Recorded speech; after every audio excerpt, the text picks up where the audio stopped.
Welcome back to another episode of the Stack Supplement Podcast. We go over all of the top stories and excited announcements shared on our website from the past 7 days.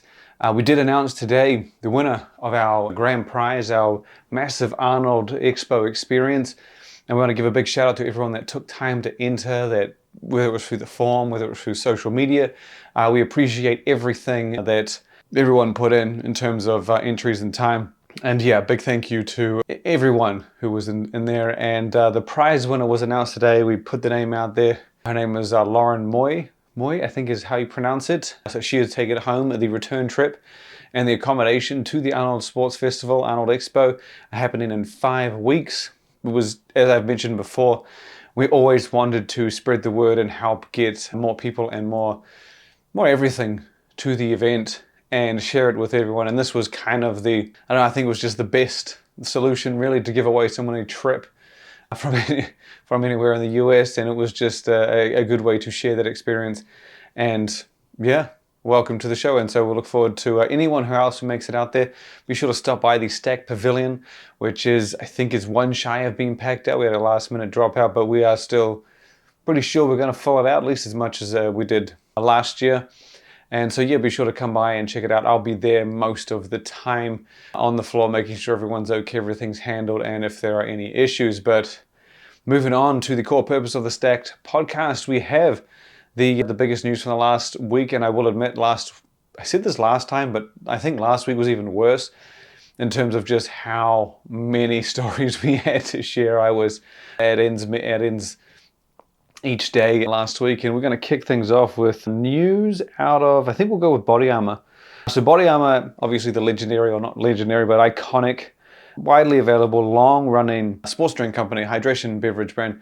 They came out with what I guess was their, not really their answer, but their variant or take on some of the premium products that had come to market. For a while, sports drinks had been pretty, not bland, but stagnant. We didn't see the innovation that we have in sports supplements. And then since the rise of the hydration category and the importance of it all, we have seen many other brands kind of get involved and kind of take things up a notch, many other supplement companies. And it's been a great reflection of just what supplement companies do whenever they do these things. And they really kind of like to push the boundaries. And so we've seen brands, 2 grams, I think someone had 3 grams combined electrolytes in a supplement. It wasn't long before that started bleeding into the beverage side, and it has. Many companies have spiced things up a bit. Ghost Hydration, and known for including the performance supporting and muscle building Synactive. So Bodyarmor came out with Flash IV, which was essentially, again, its most concentrated premium offering. It came and actually launched originally as a drink, and then it came out with stick pack versions. And then we even got a stick pack with plus caffeine, so a nice little hybrid there. Now there is what I kind of think should have been from the beginning, but hey, is a Bodyarmor Flash IV Zero Sugar. So this is true to the name, it is no sugar. It has all of those same core ingredients, so the vitamins, minerals, the whole host of electrolytes. I believe the combined total is a 2.26, if I'm remembering correctly. 2.29. Damn, I was close. But yeah, 2.29 grams of combined electrolytes in the Flash IV drink.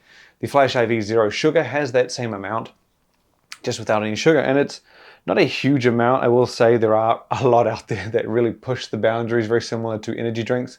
Despite all the zero sugar offerings we have out there, there are still some just monumentally loaded sugar alternatives. And yeah, the Flash IV isn't that bad. 15 grams per serving or per drink, which comes down to 0, leaving you with just 3 grams of carbs and a much lower 20 calories per bottle.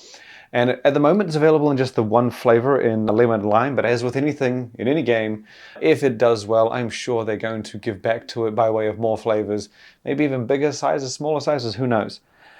From there, we're going to keep things interesting. We're going to jump over to another beverage giant in Red Bull. Now, this was something that we not kind of knew, but we already had mentioned previously. Back at NACS last year in Las Vegas, Red Bull brought a new version of its Zero energy drink to the show, and we asked them flat out what it was about. So on the can, you will notice it's like a lighter blue silver finish. So basically the new Red Bull Zero, they told us, Red Bull straight said that it was designed to taste more like the original Red Bull. Red Bull Zero they didn't feel reflected that original Red Bull taste as much as they wanted, so they reworked it, and I will admit, they definitely did exactly that. Kind of reminded me a lot of the Monster, pretty much actually now I think about it, very similar transition. We had Monster, the original green, and then we had Monster Blue, low carb, no carb thing. And that was kind of intended to be the alternative to the lower calorie, the better for you version of the original green. But it didn't quite deliver that same tangy, tarty flavor. Monster Energy, zero sugar, the green one, or the looks like the original green with a few different color accents. That is the revamp version of that, and damn does it hit. Now Red Bull Zero is much the same. So they redid the Zero and they've tried to get it close to the real thing. But interestingly, they said that on the top it said with monk fruit, which I think, and a lot of people asked me this, was it what else are they using? So people did say that, and when I asked them that day, I said, oh, so is monk fruit the only sweetener? And they said, no, there are others. We didn't go as far as tell me what they were, but I guess that they were trying to keep that a secret, whatever it may be. So now that the new Red Bull Zero is now out there, very distinguishable by its lighter color spectrum, we can confirm that it is not all natural or completely naturally flavored, which I don't think was ever going to be the case. I don't think anyone expected that. But when it had with monk fruit across the top, generally, like when someone sees sweetened with stevia, it gives off this illusion or this idea that it might be completely free of artificial flavors. Red Bull Zero is not. We have got confirmation of those other components. So the previous version relied on ACE K, sucralose, and stevia. In the new version, there's no more ACE K or stevia. It is now monk fruit, erythritol, and I believe it was sucralose. So monk fruit being the highest or heaviest sweetener in there, and the other two in support. But to be honest, like I said, it tastes better than the previous one, or at least it tastes closer to the real Red Bull, the classic Red Bull. So job accomplished, still zero sugar and low calories. You can check that out on the site, and you can actually look for it in coolers now. I've seen several reports of it showing up in stores. You know, we're going to make this first half of this actually beverage focused. We're going to jump straight in from there over to Prime Energy Drink, who has made a move that many people pointed out to me is quite surprising.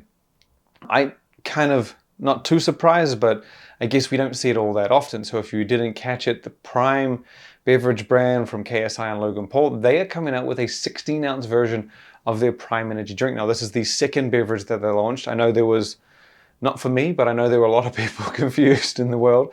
The difference between the Prime Hydration Drink and the Prime Energy Drink, the carbonated can. People sort of referring to the hydration one as an energy drink, despite it being electrolytes. Now, I do know in some parts of the world they do refer to hydration as energy, but primarily caffeine means energy, electrolytes for hydration. That's neither here or there, but I am talking about the Prime Energy Drink, the canned product. Originally launched in 12-ounce size, several flavors, they've added more since then. They are now coming out with a 16-ounce version, and this is the surprise. Not just that it's getting an upsize. Most of the time, when you have two sizes involved, we're going down. 16 ounce, now we've got a 12. That is, I would say, up until now, 9 times out of 10 the case. So that's exactly what Prime's doing. They're going the other direction. They have a 12-ounce count. They're now coming out with 16. But interestingly, and I thought this was really one of the cool factors, was that again, when you have something like a Monster Energy at 16 ounces, say 150 caffeine, whatever drink that is, come down to 12, you can divide that by times it by 75%. So that brings you down to, I can't do the math off the top of my head, but what is it, 45? 45, 47, so it comes down to just over 100, right? That is not the case here. So they haven't reversed this. The 12-ounce version had 200 milligrams of caffeine. The 16-ounce Prime keeps all those core features of ingredients, low sugar, next to no calories, but the caffeine has remained the same. So the 12-ounce had 200. This new 16-ounce also has 200. And I thought that was very interesting that they took that approach, and it has me thinking this might be a replacement. Now, I have no idea if that's the case. I wouldn't be surprised if that's the case. There aren't many out there that I recall. I could probably think of 2 that had a 16-ounce version with the same amount of actives as a smaller version. Usually the 12-ounce to 16-ounce, yes, it's slightly cheaper in price, but then it's also a nice alternative for those who are like, hey, I don't really want as much caffeine, given we're talking 25%, but still. And so yeah, they're launching that. I believe it's out now, if not shortly. There will be 4 flavors to choose from to start, all of them from the regular menu of the Prime Energy drink, including Ice Pop, which is now called, I think it's Dripsicle. Yes, Dripsicle. Dream Pop, so the citrusy Dream Pop, Original, and then the completely new flavor, one completely new flavor in Cherry Limeade. So yeah, all 16 ounces, 200 milligrams of caffeine, and just quite a surprise. Continuing on the beverage trend, we're actually going to dive over to Celsius, who has had a ridiculous start to the year in terms of everything. I don't know if we've touched on it, but over the past few weeks, they have dropped, well, details have come out on quite a few drops, because I know some of these have been out there over the past few weeks. So it's a little hard to pinpoint exactly when or where. So yeah, the brand dropped Retro Vibe, Player Vibe, 2 more entries in that Vibe series. We also got Mango, Lemonade, and then Strawberry Passion Fruit. 2 new flavors, 2 more new flavors for the signature Celsius energy drink. Not a part of the Vibe series, but very new and different. And then again, this is all alongside the Celsius Hydration Stick Pack supplement that they're coming out with. So very surprising moves, very big moves right out of the gate. Celsius does do flavor innovation quite often, but it's not like Ghost. Like a month or 2 goes by, Ghost is coming out with something, maybe 3 or 4 things. There's a point right when you're like, hey, I haven't seen anything for a while. They probably got something about to be announced or announced that day, if not earlier. So Celsius isn't necessarily like that. We do see traditional flavor drops and announcements, but nowhere near the fast pace of some of these other guys. So it's cool to see them really get a kickstart to the year with, 5 innovations? I guess 5 if you count the flavors and you count the supplement as one, but there are multiple flavors under that supplement as well. The next story, we'll make this our last beverage, just because actually we got 2 more beverage stories. Most of this is going to be beverages. Next up, we have details from Six Star, who just launched an all-new, authentic Kellogg's cereal-flavored protein shake. Now, this was previously only available in Fruit Loops. This was the RTD, the protein shake, that the company launched at closer to the end of last year. It followed on from the Frosted Flakes and Fruit Loops flavored protein powder of the Six Star Whey earlier in the year.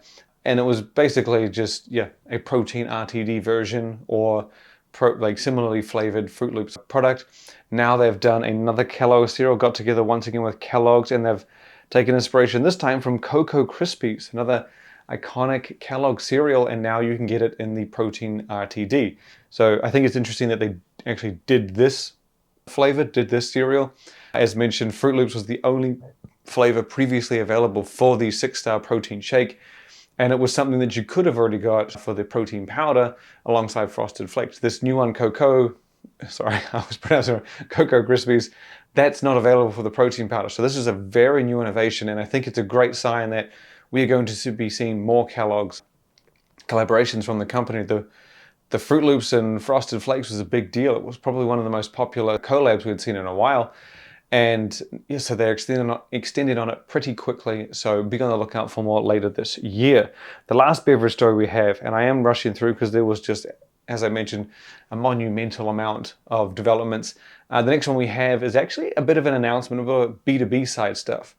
And this might not seem like a big deal right now because it's not a product right in our face.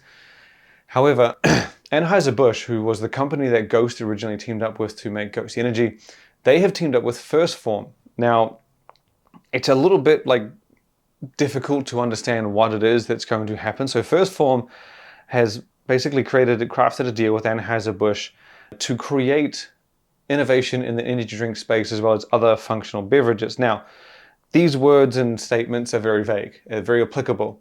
And then again, it's not supremely exciting right now because it's not like, hey, we're coming out with this, check this out, this is cool. All we have heard is that the partnerships come together. Now, I think it was very important to note that Ghost got together with Anheuser-Busch. Now, this is not saying that this is going to play out any way, shape, or form.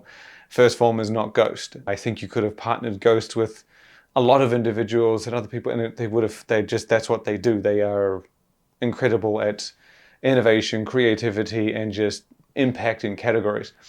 I don't know if I would be surprised if we saw similar reaction or explosiveness from First Phorm and Anheuser-Busch, as we saw with Ghost Energy and Ghost supplements.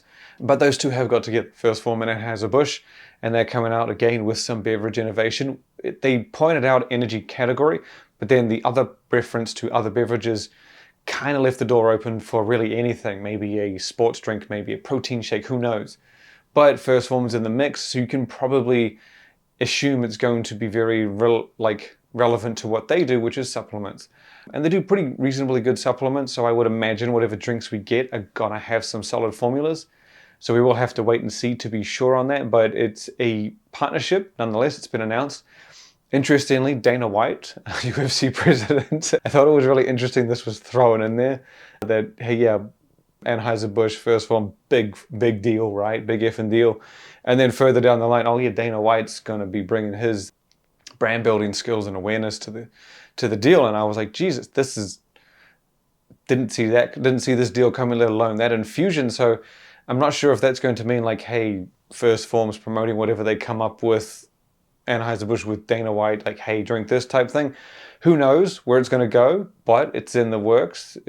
I'm imagining they wouldn't announce it unless they had something like planned for later in the year or something. But either way, read more about the announcement on the website. It is very intriguing, again, especially with all of the action we're seeing in that category. We now go into the supplement side, and I'm not going to get through most of this, but I'm going to try. We're going to go over to Dedicated Nutrition, who's already said it's setting itself up to have one of the biggest years in history, in company history. And it is important to note that they have won our brand of the year. They're one of the few brands that had a stellar year, outpaced everyone, and won that title. I think it was 17, 18, 16, one of those, could be way off. But they are known to pump out some damn good supplements. And even though they're out of the European market, they make no excuses for themselves when it comes to competitiveness and formulations.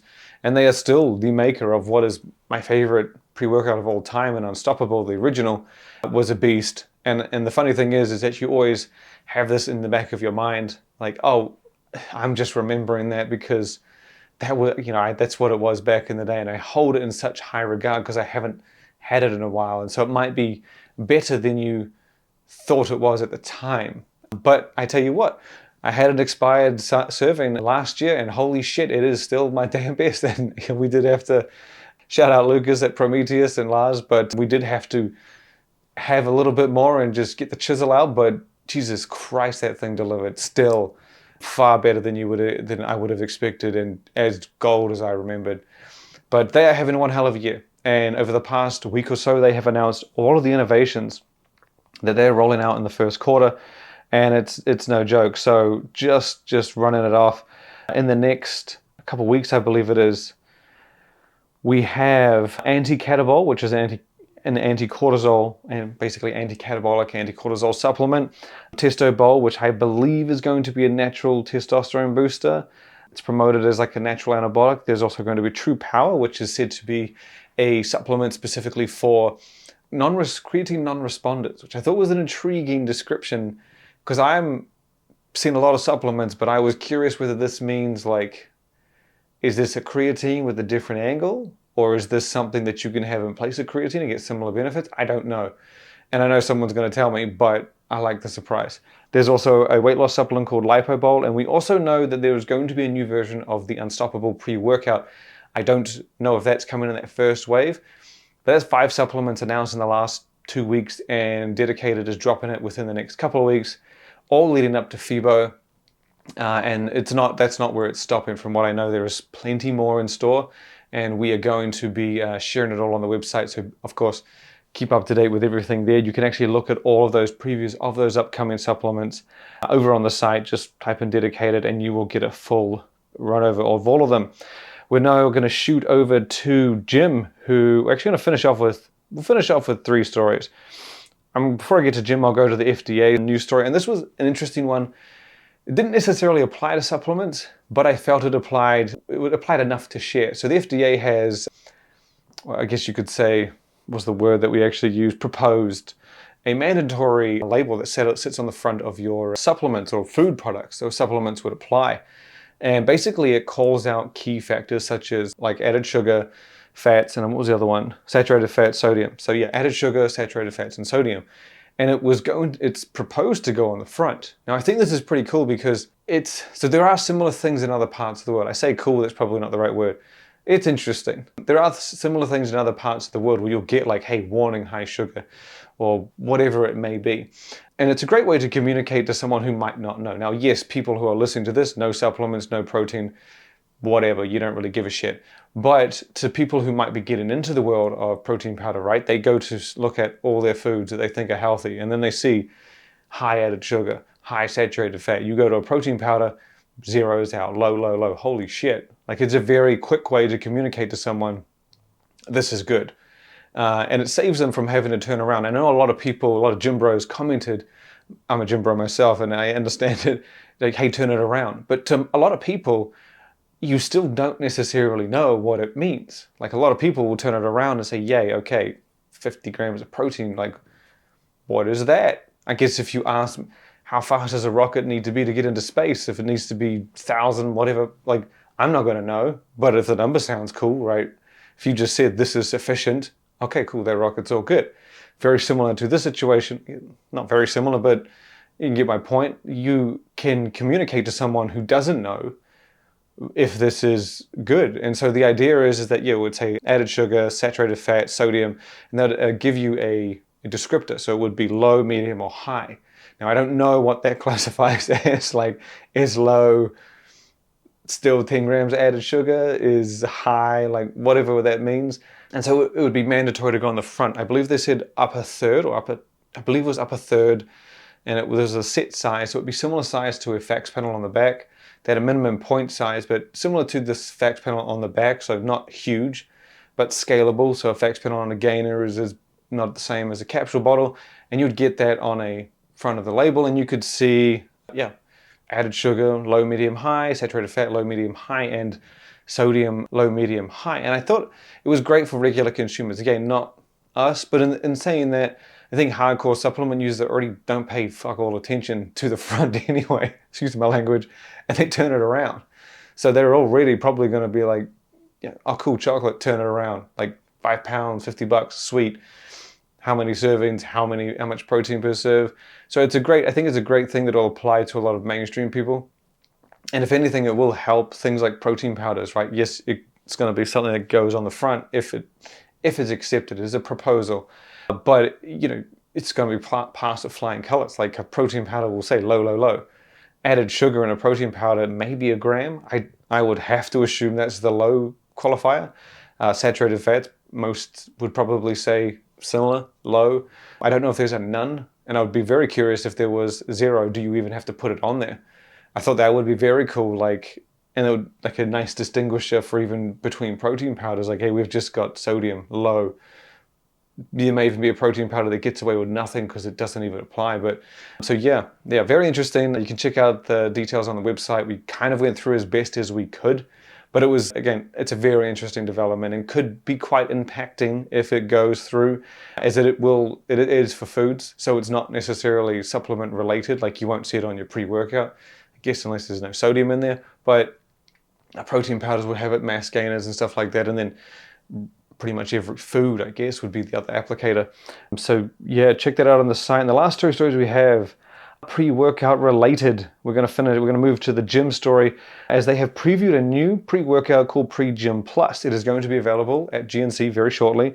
And from what we know, it is going to include 6 grams of citrulline malate, 5 grams of creatine monohydrate, 3.2 beta-alanine, 6 grams of BCAAs.